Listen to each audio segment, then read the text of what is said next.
पहली बात, समय को व्यर्थ नष्ट ना करें। मित्रों, इस जीवन का एक एक क्षण बहुत कीमती है।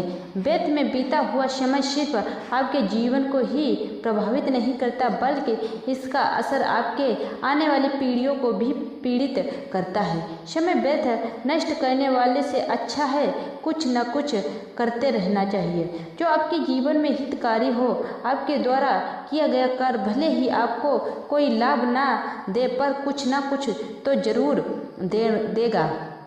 अक्सर लोगों को पास जब कोई कार्य नहीं होता है तो वो अपना समय व्यर्थ के कार्यों में लगाते रहते हैं, कभी उधर घूमना कभी इधर घूमना। मित्रों, एक बात याद रखना, समय उन्नति और अवनति इसमें बहुत बड़ा सहायक है। समय को गंवाने का अर्थ है आप अपनी अवनति कर रहे हैं।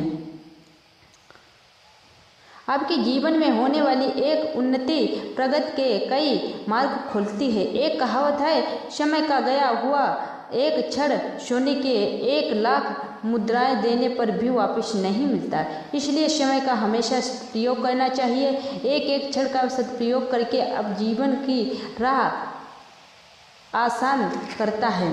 दूसरी बात, कार्य को दूसरे दिन के लिए मत टालो। हमने देखा है अधिकतर लोग काम चाहे भले ही छोटा हो उसे फिर के लिए टालते रहते हैं। काम को समय और समर्थन होते हुए भी टालने का अर्थ है अपने को आलसी और साहसहीन बनाना, जो आपको ही हानि पहुंचाने का कार्य होता है।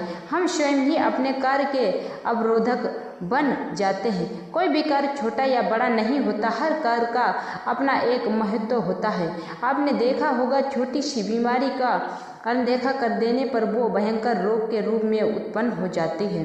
उसी तरह छोटे छोटे कार्यों को टालने से वो हमारे जीवन में बड़ी समस्याएं बन जाते हैं। फिर वही कार्य इकट्ठे होकर बड़े बन जाते हैं, जिनको हल करने में हमारा अधिक समय, शक्ति, साधन और धन का अपव्यय करना पड़ता है और दिमाग का बोझ भी बन जाता है। तीसरी बात है, परिस्थिति के अधीन ना रहें। इसका अर्थ है कि हमें हमेशा आसान ही कार्य करना चाहते हैं, इसलिए परिस्थितियों का गुलाम बन जाते हैं।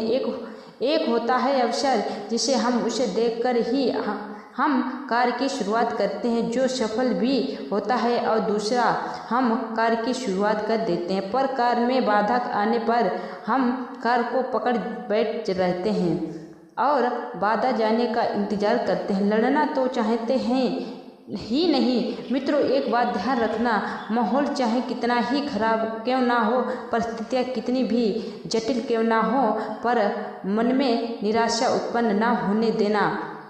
यदि मन में निराशा आ गई तो फिर आसान कार्य भी कठिन लगने लगता है। यदि रहे जो स्थिति आपको बेबस करके गुलाम बनाती है, वही व्यक्ति परिस्थिति का गुलाम बन जाता है।